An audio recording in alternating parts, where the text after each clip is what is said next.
Now, this was the fight that everybody had to really kind of question in a way because, Jared Cannonier and Michael Page, and guys, remember to like and subscribe here so we can keep the channel growing. But Jared Cannonier and Michael Page, you know, Michael Page is definitely a puzzle that people have to figure out. He keeps his hands way down by his sides, that karate style where you don't really see where the punches are coming from.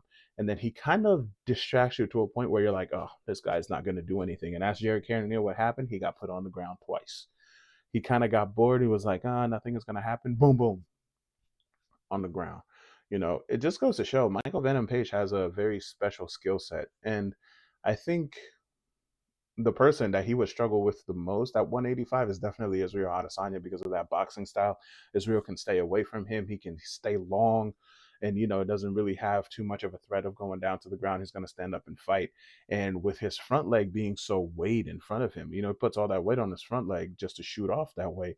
It would get eaten alive by some of those fighters. I mean, even Imavov would be someone who would be a real problem for Michael Venom Page because they can actually attack different points of him, and if Michael Venom Page actually slows down, I don't know what will happen, but that's something we'll have to find out later because he's a dangerous fighter, man. I'm serious, and especially if it's at 170. I wonder what him and Hamzat would look like, but Hamzat is now the champion, and we'll talk about that another time. But thank you guys for listening, man. Peace out.